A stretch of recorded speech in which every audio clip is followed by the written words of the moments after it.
নমস্কার আমার সৎসঙ্গী ভাই বোনেরা, আশা করি আপনারা সকলেই ভালো আছেন। বাংলাদেশের যারা আমার গুরু ভাই বোন আছেন সবাইকে আমি আমার আন্তরিক ভালোবাসা জানাই। পরম দয়ালের কাছে আপনাদের সকলের জন্য প্রার্থনা করি আপনারা সবাই খুব ভালো থাকুন, একেবারে সুরক্ষিত থাকুন, নিরাপদে থাকুন, ভয়হীন হয়ে থাকুন, কারণ মাথার উপর আমাদের সৎসঙ্গীদের দয়াল ঠাকুর আছেন। তো আমি আজকে আবার আপনাদের সঙ্গে আমাদের সৎসঙ্গীদের এখন যে মানসিক অবস্থা, ওপারের সৎসঙ্গীদের এবং তাদের সঙ্গে সঙ্গে আমাদের এপারেও সৎসঙ্গীদের মনের মধ্যে যে একটা অস্থিরতা চলছে, যে একটা ভয় ভীতি, একটা আতঙ্ক সবসময় আমাদের সকলকে ঘিরে রয়েছে, কারণ আমরা সবাই সৎসঙ্গী। সেই জন্য বাংলাদেশের ছাত্র আন্দোলনের পরিপ্রেক্ষিতে বাংলাদেশ জুড়ে যে খুন, অগ্নিসংযোগ, মারামারি, লুটপাট, ভাঙচুর ইত্যাদি হিংসাত্মক, লজ্জাজনক, দুঃখজনক, হতাশাজনক ঘটনা ঘটে চলেছে ছাত্র আন্দোলনকে কেন্দ্র করে, এবং পরবর্তী সময়ে বাংলাদেশের প্রধানমন্ত্রী প্রাক্তন, এখন তিনি শেখ হাসিনা পদত্যাগ করার পর থেকে যে দৃশ্য আমরা দেখেছি, যে মর্মান্তিক দৃশ্য, লজ্জাজনক দৃশ্য, দুঃখজনক ঘটনা ঘটেছে বাংলাদেশের বুকে, এবং পরবর্তী সময়ে আমাদের হিন্দু ভাই বোনেদের ওপর, সৎসঙ্গীদের ওপর, সকলের ওপর যে ঘটনা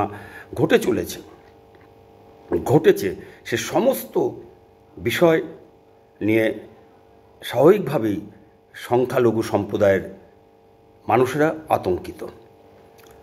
আতঙ্কিত হিন্দুরা, আতঙ্কিত সৎসঙ্গীরা, আতঙ্কিত সংখ্যালঘু অন্যান্য আমার সম্প্রদায়ের ভাই বোনেরা।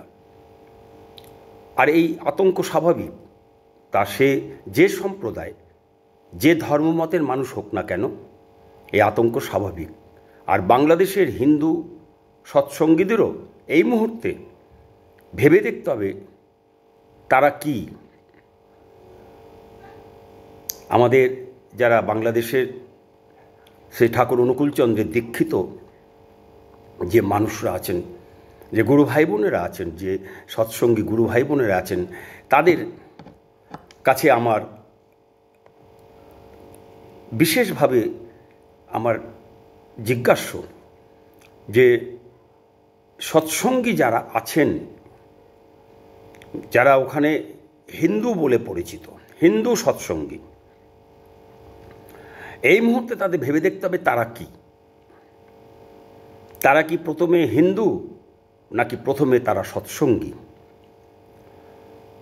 সৎসঙ্গীদের উদ্দেশ্যে একজন সৎসঙ্গী হয়ে আমি আমার বক্তব্য তুলে ধরতে চাই এই ভিডিওর মাধ্যমে। আপনারা গ্রহণও করতে পারেন, বর্জনও করতে পারেন। আপনাদের যদি ভালো লাগে আপনারা নিশ্চয়ই এই কথাটা ভেবে দেখবেন, এবং আপনারা আপনাদের মতামত আপনারা জানাবেন। আমি অপেক্ষায় থাকব।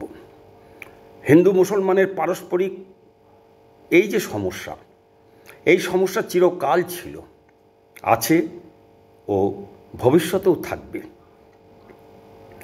বাংলাদেশেও বর্তমানে এর ব্যতিক্রম হচ্ছে না।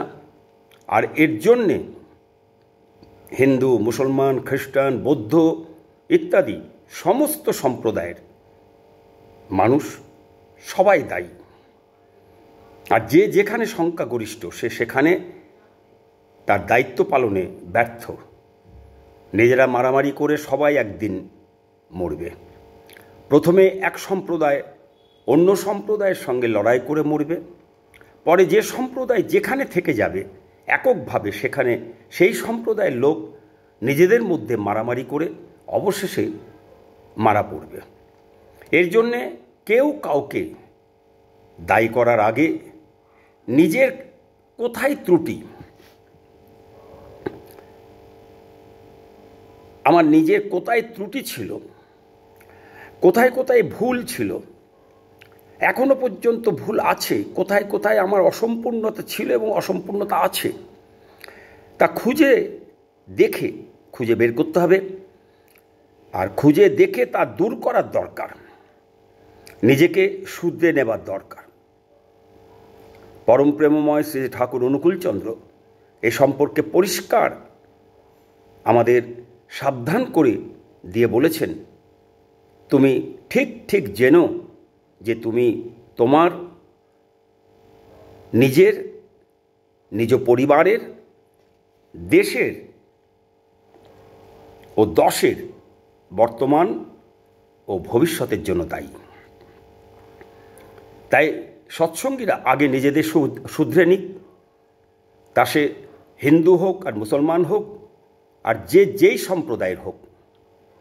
ভুলে যাবেন না, বাংলাদেশে কবিগুরু রবীন্দ্রনাথ ঠাকুর যেমন চরম অপমানিত হয়েছেন, ঠিক তেমনি শেখ মুজিবুর রহমানও চরম দুঃখজনক, লজ্জাজনকভাবে অপমানিত হয়েছেন। আপনারা জানেন যে শেখ মুজিবুরের মূর্তি শুধু ভাঙা হয়নি, তার মূর্তি ভেঙে নিয়ে, তার মূর্তিকে নিয়ে জলকেলি শুধু হয়নি, তার মূর্তির উপর দাঁড়িয়ে, মাথার উপর দাঁড়িয়ে, পা দিয়ে দাঁড়িয়ে তার মাথার উপর প্রস্রাব করা পর্যন্ত হয়েছে। এটা জানি না যে মুসলমানরাই বা তারা কিভাবে এটাকে মেনে নেবেন, কারণ শেখ মুজিবুর রহমান হিন্দু ছিলেন না, শেখ মুজিবুর রহমান মুসলমান ছিলেন। তো এদের মধ্যে রবীন্দ্রনাথ ঠাকুর, হযরত শেখ মুজিবুর রহমান, এদের মধ্যে একজন ছিলেন হিন্দু, আরেকজন ছিলেন মুসলমান। এছাড়া বহু হিন্দুও যেমন অত্যাচারিত হয়েছে, তেমনি বহু মুসলমান অত্যাচারিত হয়েছে। আর বর্তমান বাংলাদেশের ঘটনায় উভয়ের উপর অত্যাচারের মুখ মুসলমান। এরকম একই মুখ হিন্দুদেরও দেখা যায়, আবার অন্যান্য সমস্ত দেশে দেশে অন্য সম্প্রদায়ের মধ্যেও এরকম মুখ দেখা যায়।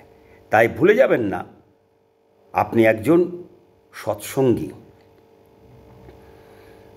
একজন সৎসঙ্গী হয়ে, আমি সৎসঙ্গী, আপনি সৎসঙ্গী, আমরা এবারে এই ভারতবর্ষে যারা আছি তারা সৎসঙ্গী, বাংলাদেশে আমরা যারা ঠাকুরের শিষ্য আছি, ঠাকুরের অনুগামী আছি, তারাও আমরা সৎসঙ্গী। সারা বিশ্বে যেখানে যত ঠাকুরের দীক্ষিত আছেন, মানুষ আছেন, সে হিন্দু হোক, মুসলমান হোক, খ্রিস্টান হোক, বৌদ্ধ হোক, আমরা প্রত্যেকেই সৎসঙ্গী। তাই একজন সৎসঙ্গী হয়ে আসুন সৎসঙ্গীর মতন কথা বলি। আমরা যেন ভুলে না যায়, আমরা প্রথমে একজন সৎসঙ্গী, তারপর সে ঠাকুর অনুকূলচন্দ্রের আমরা যে শিষ্য সেটা প্রমাণ করতে পারব। আপনি যদি সৎসঙ্গী পরিচয় নিজেকে পরিচিত করাতে চান, তাহলে সৎসঙ্গীর মতো কথা বলুন, সৎসঙ্গীর মতো আচরণ করুন। আর যদি নিজেকে হিন্দু মনে করেন, তাহলে হিন্দুর মতো কথা বলুন, হিন্দুর মতন আচরণ করুন। এটা মনে করবেন না হিন্দু অধ্যুষিত এলাকা হলেই আপনি ভালো থাকবেন, শান্তিতে থাকবেন, সন্ত্রাসমুক্ত ও অপরাধমুক্ত এলাকায়, মুক্ত খোলা আকাশের তলায় অক্সিজেন ভরপুর সবুজায়নে আপনি থাকবেন। এর থেকে অজ্ঞানতা, মূর্খামি আর কিচ্ছু নেই। আর এই অজ্ঞানতা, মূর্খামির ফল আমাদের পেতেই হবে। আমরা সৎসঙ্গীরা যেন ভুলে না যাই, বা জানার যেন চেষ্টা করি যে শ্রী ঠাকুর অনুকূলচন্দ্র আমাদের কীরকম দেখতে চেয়েছিলেন। শ্রী ঠাকুর তার শ্রেষ্ঠ প্রতিষ্ঠানের নাম সৎসঙ্গ দেওয়ার পর বলেছিলেন, এটা আমার সৎসঙ্গ, এটা আমার সৎসঙ্গ। এর মধ্যে একটা গভীর অর্থ লুকিয়ে রয়েছে। কবির তাৎপর্য আছে, এটা আমার সৎসঙ্গ। আর তার দীক্ষিত মানুষদের উদ্দেশ্যে তিনি বলেছিলেন, এরা আমার সোনার সৎসঙ্গী। প্রায় 10 কোটি লক্ষ্যে ছুটে চলা সৎসঙ্গীরা এ কথা হয় জানেই না, বা জানলেও ভুলে গেছে, কিংবা বোঝেই না। ব্যতিক্রম অবশ্যই আছে, অবশ্যই আছে, অবশ্যই আছে, তা ব্যতিক্রম। সৎসঙ্গী কথাটা নিয়ে একটু যদি আমরা আলোচনা করি, আমরা পরস্পরের সঙ্গে যদি এটা ভেবে দেখি যে সৎসঙ্গী ব্যাপারটা কি, তাহলে আমরা নিজেদের সম্পর্কে একটু অ্যালার্ট হতে পারবো। সৎসঙ্গী অর্থাৎ সতের সঙ্গী। সৎ অর্থাৎ অস্তিত্ব, এক্সিস্টেন্স, অস্তিত্বের সঙ্গী সৎসঙ্গী। অস্তিত্ব পরম অস্তিত্বের সঙ্গী, যারই অস্তিত্ব আছে সেই সৎ। হিন্দু, মুসলমান, খ্রিস্টান, বৌদ্ধ, জৈন, শিখ ইত্যাদি ইত্যাদি পৃথিবীতে যত ধর্মমত আছে সম্প্রদায়, সমস্ত ধর্মমতের সমস্ত সম্প্রদায়ের প্রায় মোট 800 কোটি মানুষ, সবারই অস্তিত্ব আছে, অস্তিত্ব রক্ষার ও বৃদ্ধি পাওয়ার ইচ্ছা আছে। তাই সে যে ধর্মমতের হোক না কেন, যে অস্তিত্বকে ভালোবাসে, যে অস্তিত্বের পূজারী, এক্সিস্টেন্সের যে পূজারী, যে অস্তিত্বের পৃষ্ঠপোষক, সে বা তারাই সৎসঙ্গী। আর যে সৎসঙ্গী অর্থাৎ অস্তিত্বের সঙ্গী, সে অস্তিত্ব, পরম যে অস্তিত্বের যে কারণের কারণ, পরম যে কারণ, অর্থাৎ সেই পরম অস্তিত্ব, পরম কারণের পূজারী। আর সৎসঙ্গ হলো সমস্ত অস্তিত্বের মিলনস্থল। সৎ মানে অস্তিত্ব, আর সঙ্গ মানে মিলনের স্থল। তাই যে স্থানে সমস্ত অস্তিত্বের পূজারীরা মিলিত হয়, সেই স্থানই সৎসঙ্গ। সেই স্থানে হিন্দু, মুসলমান, খ্রিস্টান, বৌদ্ধ, জৈন, শিখ ইত্যাদি ইত্যাদি পৃথিবীতে প্রায় 5000 ধর্মমতের মানুষ আছে। আর প্রত্যেকের অস্তিত্ব এবং এক্সিস্টেন্স আছে। আর তারা সবাই যে স্থানে, যে পতাকার তলায় সমবেত হয়, মিলিত হয়, সেই স্থানই সৎসঙ্গ। আর সবাই মিলিত হয় এক ও অদ্বিতীয় আহ্বানে। ওই যে ঠাকুর বললেন, এটা আমার সৎসঙ্গ, মানে এটা পরম পিতার সৎসঙ্গ, পুরুষোত্তমের সৎসঙ্গ, সদ্গুরুর সৎসঙ্গ, পরম অস্তিত্বের সৎসঙ্গ, আর পরম সুপ্রিম কজ, যে পরম কারণের কারণ, পরম কারণের যিনি, তার এটা সৎসঙ্গ। তাহলে আমরা এখান থেকে বুঝতে পারলাম যে সেই সৎসঙ্গ যেখানে সবাই মিলিত হয় এক ও অদ্বিতীয়ের আহ্বানে।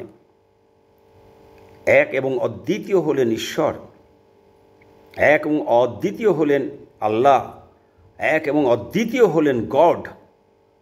যে নামে, যে ভাষা, যে নামে তাকে ডাকা হয়। এই বিশ্বব্রহ্মাণ্ডের যে কারণ, যে পরম কারণ, যে সৃষ্টির যে পরম কারণ, তাকেই ঈশ্বর, আল্লাহ, গড ইত্যাদি নামে আরও অনেক যার যে ভাষায় তাকে, সেই নামেই তাকে ডাকা হয়।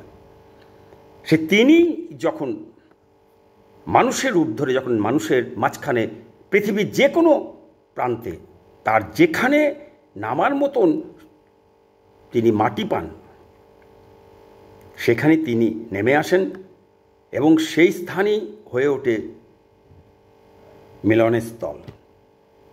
সেটাই হয় সৎসঙ্গ। তাই তিনি বললেন, এটা আমার সৎসঙ্গ।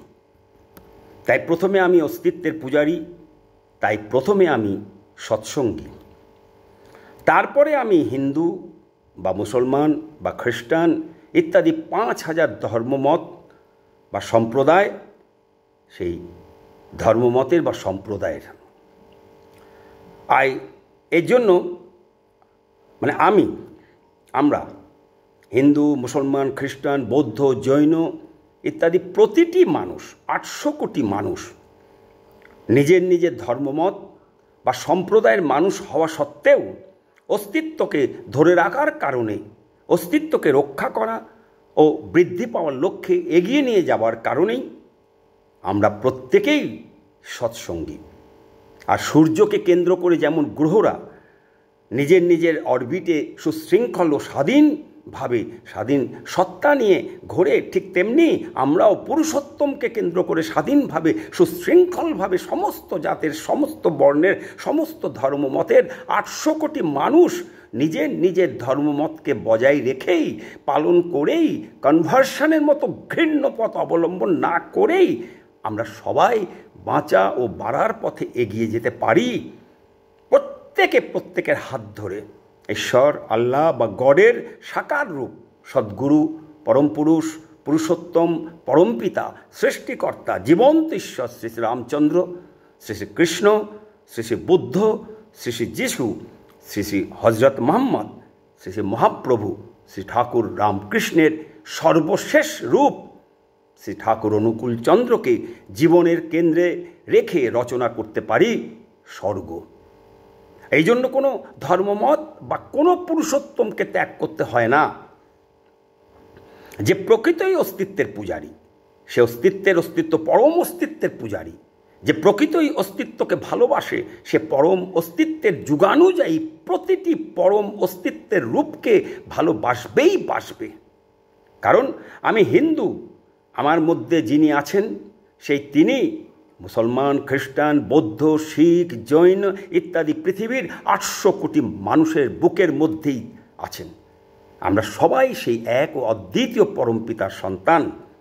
আমরা প্রত্যেকেই সেই আত্মা পরমাত্মার থেকে এসেছি। সেই তিনি পরম আত্মা, প্রাণস্বরূপ আমার, তোমার, সবার মধ্যে বিরাজমান। প্রত্যেকের মধ্যে তিনি প্রাণস্বরূপ বিরাজ করছেন। সে আমার হিন্দু ভাই বোন, আমার মুসলমান ভাই বোন, খ্রিস্টান ভাই বোন, বৌদ্ধ, জৈন, শিখ যত আছেন, মতুয়া ভাই বোন, যেখানে যত ধর্মমত আছে, অর্থাৎ যত মানুষ আছে, সবাই আমরা পরমপিতার সন্তান, আমরা সবাই ভাই বোন। তো আমরা প্রত্যেকেই তার থেকে এসেছি। আমাদের প্রত্যেকের বুকের মধ্যেই তিনি বিরাজ করছেন।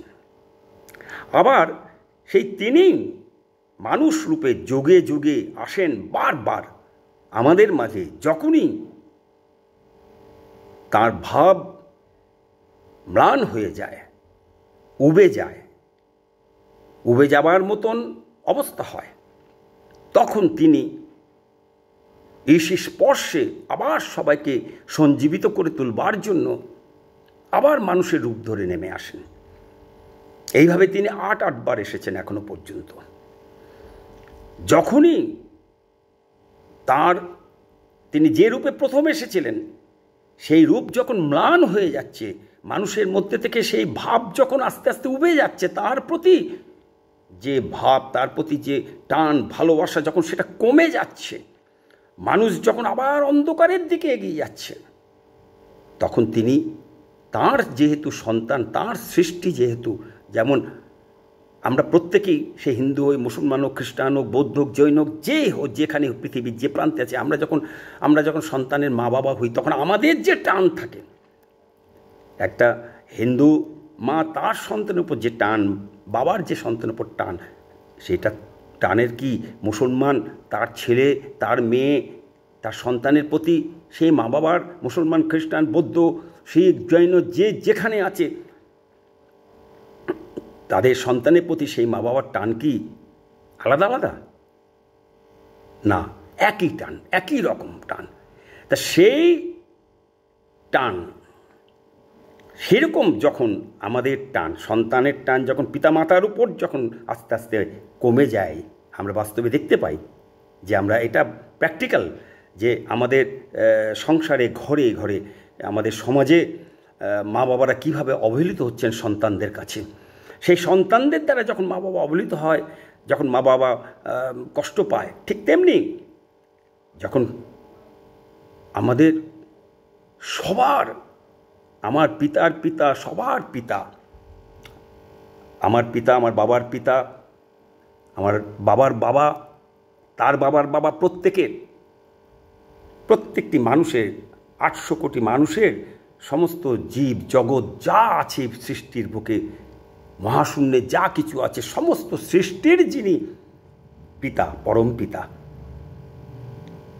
তখন তার প্রতি যখন তার সর্বশ্রেষ্ঠ সৃষ্টি মানুষ, সে মানুষের টান যখন কমে যায়, তার প্রতি যখন ভালোবাসা কমে যায়, তার কথাগুলোকে যখন বিকৃতভাবে মানুষের কাছে নিজের স্বার্থের জন্য, নিজের আত্মপ্রতিষ্ঠার জন্য, অর্থ মান যশ লোভের জন্য, ক্ষমতা দখলের জন্য যখন তার বাণীগুলোকে বিকৃত করা হয়, তার বলে যাওয়া বাণীগুলোকে বিকৃত করে নিজের মতন করে পরিবেশন করা হয়, তখন তার ভাব আস্তে আস্তে আস্তে আস্তে ম্লান হয়ে যায়, তিনি উবে যাওয়ার মতন হয়ে যায়, এবং একটা সময় যখন উড়ে যায়, তার গন্ধ আর যখন থাকে না, তখন তিনি দয়া পরবশ হয়ে সন্তান বলেই সৃষ্টি করেছেন বলেই সেই তাগিদেই তিনি আবার নেমে আসেন আমাদের সকলকে আবার নতুন করে সঞ্জীবিত করে তুলবার জন্য। এবার তাই তিনি সেই একজনই, সেই রামই, সেই কৃষ্ণ, সেই বুদ্ধ, সেই যিশু, সেই হজরত মোহাম্মদ, সেই চৈতন্য মহাপ্রভু, সেই ঠাকুর রামকৃষ্ণই একজনই শ্রী ঠাকুর অনুকূলচন্দ্র রূপে এসে আমাদের সবাইকে সৎসঙ্গী আখ্যা দিয়ে বুঝিয়ে দিলেন যে আমরা যে ধর্মমতের হই না কেন, যে দেশেই থাকি না কেন, ভারতে থাকি, পাকিস্তানে থাকি, বাংলাদেশে থাকি, আমেরিকায় থাকি, রাশিয়ায় থাকি, চীনে থাকি, যেখানেই পৃথিবীর যত দেশ আছে, যে প্রান্তেই আমরা থাকি না কেন, যে ধর্মমতের হই না কেন, যারই অনুগামী হই না কেন, আমরা সেই একজন পরম অস্তিত্ব, সে রাম, কৃষ্ণ, বুদ্ধ, যিশু, মোহাম্মদ, মহাপ্রভু রামকৃষ্ণের যে অস্তিত্ব, সেই অস্তিত্বের আমরা সঙ্গী। তাই আমরা সবাই, সব ধর্মমতের সবাই সৎসঙ্গী, পরম অস্তিত্ব, পরম পিতার সন্তান, সৎসঙ্গী ভাই বোন। তাই আমাদের সেই ভাব নিজের মধ্যে আমাদের জাগাতে হবে, আমাদের চেতনাকে উন্মোচিত করতে হবে, আমরা যেন প্রত্যেকের কাছে পৌঁছে দিতে পারি। এই কাজ যদি আমরা করতে না পারি, তাহলে যতই আমরা ঐক্যের ডাক দিই না কেন, মানববন্ধনের ডাক দিই না কেন, কিসের মানববন্ধন? মানববন্ধন সব মানুষ এক জায়গায় একসঙ্গে বাঁচবে নাকি না? মুসলমানরা ওখানে অত্যাচার করছে, হিন্দুরা মানববন্ধন করবে, ঐক্যের ডাক দেবে। আবার হিন্দুরা যেখানে অত্যাচার করবে সেখানে মুসলমানরা মানববন্ধন করবে, ঐক্যের ডাক দেবে। আবার হিন্দুদের মধ্যে হিন্দুরা যখন সনাতনী আখ্যা দিয়ে যখন হিন্দুদের যখন অপমান করে, শ্রী ঠাকুর অনুকূলচন্দ্রকে যখন অপমান করে, যখন গালাগালি করে, শ্রী ঠাকুর অনুকূলচন্দ্রকে গালাগালি কারা করেছে? কারা? মুসলমানরা করেছে। শ্রী ঠাকুর অনুকূলচন্দ্রকে খ্রিস্টানরা গালাগালি করছে, শ্রী ঠাকুর অনুকূলচন্দ্রকে বৌদ্ধরা গালাগালি করছে। কারা গালাগালি করছে শ্রী ঠাকুর অনুকূলচন্দ্রকে? আজকে সেই দিন এসছে তো, সেই হিসাব নেবার দিন এসেছে তো। হ্যাঁ, প্রত্যেকটা দিন ভিডিও করে করে করে করে করে করে করে করে যে সৎসঙ্গীদের ভাই বোনেদের সঙ্গে যারা সনাতনী নাম নিয়ে কত সনাতনী মানে নানা রকম সাজগোজ করে, হ্যাঁ, ইয়াং ছেলে মেয়ে থেকে আরম্ভ করে সেই সাধক পর্যায়ের কত মানুষ ভিডিওতে ঠাকুর অনুকূলচন্দ্রকে চরম অপমান, চরম লাঞ্ছনা করছেন। আবার সেই সনাতনীরা বলছেন ঐক্যের ডাক, মানববন্ধনের ডাক। হ্যাঁ, the greatest phenomenon of the world, the greatest wonder of the world, Shri Thakur Anukulchandra. হ্যাঁ, কাদের দ্বারা অপমানিত হচ্ছেন? সনাতনীদের দ্বারা অপমানিত হচ্ছেন। কেন কেন সনাতনীদের দ্বারা অপমানিত হচ্ছে? অথচ আর অন্য সনাতনীরা তারা কেন বসে বসে প্রতিবাদ করছেন না? তারা কেন বলছেন না কিসের মানববন্ধন, কিসের ঐক্য? যে হিন্দু, যদি শ্রী ঠাকুর অনুকূলচন্দ্র হিন্দুই হয়ে থাকে, তিনি কোনো হিন্দু, মুসলমান, খ্রিস্টান, বৌদ্ধের জন্য, তিনি কোনো সম্প্রদায়ের জন্য পরম পিতা তিনি এই পৃথিবীতে নেমে আসেন না, তিনি সৃষ্টি করেননি। তিনি যখন যেখানে নেমে এসেছেন সেখানে একটা করে সম্প্রদায় গড়ে উঠেছে, কিন্তু তিনি সকলের জন্য এসেছিলেন, প্রত্যেকটি মানুষের জন্য। আমার প্রভু রাম আমার প্রভু। আমি হিন্দু হই, মুসলমান হই, খ্রিস্টান হই, জৈন হই, বৌদ্ধ হই, মতুয়া হই, যে যে সম্প্রদায় যে যে ধর্মমতের হই না কেন, শ্রীরামচন্দ্র আমার প্রভু, কৃষ্ণ আমার প্রভু, বুদ্ধ আমার প্রভু, যিশু আমার প্রভু, হযরত মুহাম্মদ আমার আমার আমার প্রভু, মহাপ্রভু আমার প্রভু, ঠাকুর রামকৃষ্ণ আমার প্রভু, আমার আরাধ্য দেবতা সেই একজনই। তিনি দেহ ত্যাগ করেছেন, দেহ ছেড়ে চলে গেছেন, কিন্তু তিনি সূক্ষ্ম শরীরে লিঙ্গ শরীর অবস্থান করছেন। আর যখনই দরকার হয় তখনই তিনি নেমে আসেন। আর তিনি বলে গেছিলেন আমি নেমে আসব। এটা নিয়ে আমি নতুন করে পরে আমি আবার কথা বলবো, এর আগেও বলেছি, তিনি গীতায় তার বলা আছে, আর সেটাকে ব্যাখ্যা করায় সব জায়গায় যে যেখানে পারে ব্যাখ্যা করে দেয়। হ্যাঁ, তো তিনি নিজে যখন নেমে আসেন, সবার জন্য নেমে আসেন। তাহলে আমরা প্রত্যেকেই ভাই বোন, তাহলে আমাদের মধ্যে ঐক্য নেই কেন? আমাদের মধ্যে মানববন্ধন, সেই মানববন্ধনে হিন্দু, মুসলমান, খ্রিস্টান, বৌদ্ধ, জৈন, শিখ, মতুয়া থেকে আরম্ভ করে সমস্ত মানুষ একসঙ্গে হাতে হাত মিলিয়ে যে মানববন্ধন যেদিন তৈরি হবে, সেদিন আর সম্প্রদায় হানাহানি হবে না। সেদিন আর কাউকে দেশ ছেড়ে পালিয়ে যেতে হবে না। আর যতদিন তা না হবে, বিশেষ করে সৎসঙ্গী গুরু ভাই বোনেদের উদ্দেশ্যে আমি বলছি, ঠাকুর যে কথা বলে গেছিলেন, সৎসঙ্গ আমার সৎসঙ্গ সমস্ত মানুষের, হিন্দু, মুসলমান, খ্রিস্টান, বৌদ্ধ, জৈন, পৃথিবীর সমস্ত মানুষের। সে ইন্ডিয়া বোঝে না, পাকিস্তান বোঝে না, বাংলাদেশ বোঝে না, আমেরিকা, রাশিয়া বোঝে না, কোনো দেশ বোঝে না।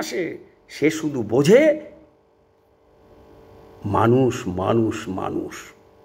আর তার একটা বিধান, তার বিধি আছে, সেই বিধি মেনে যখন চলে, তখন মানুষ বাঁচে এবং বেড়ে ওঠে। তার বিধিকে লঙ্ঘন করে, তাকে সাইডে সরিয়ে দিয়ে, যে যত বড়ই মহাপুরুষ হোক না কেন, তারা বিশেষ একটা দিককে পূরণ করতে পারেন, তারা সব দিককে পূরণ করবার মতন তাদের সেই ক্ষমতা নেই। একমাত্র পুরুষোত্তম, তিনিই হলেন সর্বজ্ঞ, আর কেউ সর্বজ্ঞ না। তো সেই জন্য আমাদের সৎসঙ্গীদের দায়িত্ব রয়েছে যে ঠাকুরকে আজ বোঝার দায়িত্ব রয়েছে, স্টাডি করার দায়িত্ব রয়েছে। ঠাকুর ঠিক আমাদের কাছে কী চেয়েছিলেন, ঠাকুর আমাদের কি বলেছিলেন, কেন তিনি সৎসঙ্গ তার প্রতিষ্ঠানের নাম দিলেন, কেন তিনি আমাদের সৎসঙ্গী বললেন, এটা আমাদের বোঝার সময় এসেছে। তা নাহলে কোনো মানববন্ধন, কোনো ঐক্য আমাদের রক্ষা করতে পারবে না। কাউকে কোথাও কোনো দিন কাউকে রক্ষা করতে পারেনি, পারবে না। জয়গুরু। আবার আমি আসবো পরের ভিডিও নিয়ে, পরবর্তী বিষয় নিয়ে। আমি সকলের জন্য পরমপিতার রাতুল চরণে সমস্ত মানুষের জন্য প্রার্থনা করি। ওই রামকৃষ্ণ বলেছিলেন, তোদের চৈতন্য হোক, চৈতন্য হোক, চৈতন্য হোক।